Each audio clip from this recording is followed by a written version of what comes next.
Yeah,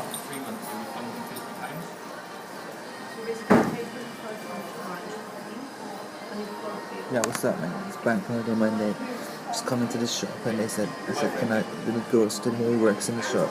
I said, can I use this? And she goes, sure. I feel it's embarrassing though, you know, because it's so nice to me. I just want to quickly tell you a story about this wannabe actor who works in the BDP, the British Drugs Project. And he's just helping out as a volunteer 1 day a week, and he was there just now. And like I'm trying to teach him about franchises and taxpayers' money. If the government's opening up businesses, like government-run education centres with a businessman in the world, that's nothing to do with the government and his money. That's a scam, right? That's a scheme, which is a scam. They're taking taxpayers' dollars to open that shit up, and fat cats are getting rich. I know people in society's getting like educated over it and that, yeah. Especially me, because I go in there and I just go on the internet and study all that shit. I study all the internet businesses, all the governments, everything. I study all of them motherfuckers, especially Tupac Shakur and the Lost Archives. There's one video of him when he well, I try to teach this guy just one thing. I quickly finish the story here, and he's like, I don't understand. Yeah, you don't understand because you've been fucking raised in this society with the school's principles and university laws, you know what I mean? Where they're so limited and they only tell you certain things, they don't tell you the whole lot. So when I'm trying to tell him, he says, explain it to me again, because that sounds kind of cool. I goes, no, I'm not going to explain it to you again. I said, that was so expensive, that knowledge that I just give to you. If you couldn't understand it then, I'm not going to explain it to you again. The man just bowed down to my foot, like, as I said that. And he was like all shaky and like a little girl, like, tell daddy, like around fucking, you know what I mean, around his dad or something. Like he's like that film Pin, you know, when they're kids, right?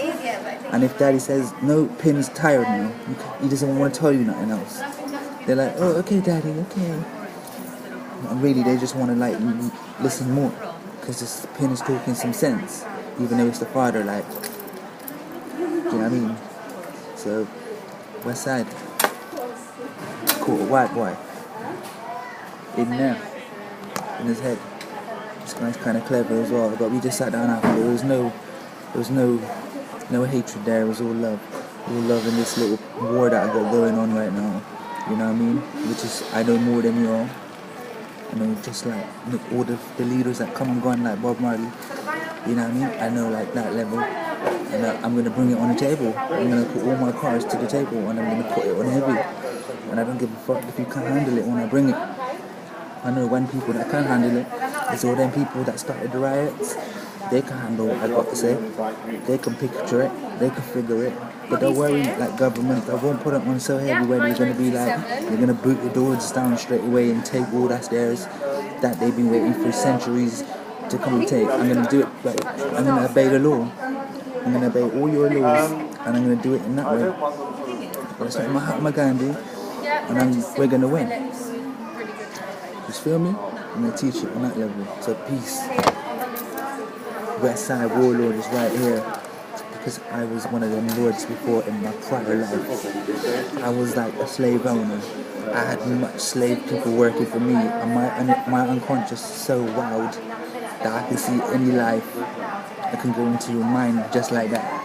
Y'all see my prior videos to this one? Well, picture me rolling on that level. Inner worlds. Don't need a Ferrari to be big.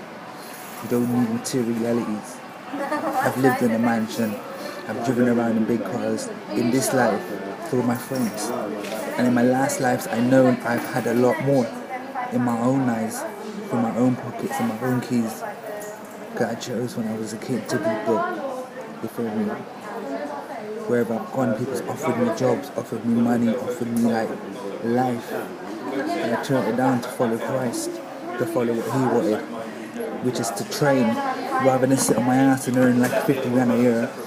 I chose to go home and sit in a 1-bedroom flat with my weights, with my running machines, and sit there from morning till night training for 7-8 years every day. So you can call me mad, but I'm 33 now, and what I've gained from it is a powerful form, powerful physical, spiritual inner body. And those 33-year-olds I see, they're left forgotten people of yesterdays. You get me? they got nothing to give. There's nothing on the table unless they meet me. When they meet me, they're like, come on, let's go, man. I'm ready to come with you. I'm ready to do this. But they're not ready to lead. They're ready to sit down and forget and just have fun and not really be into nothing major unless they meet me.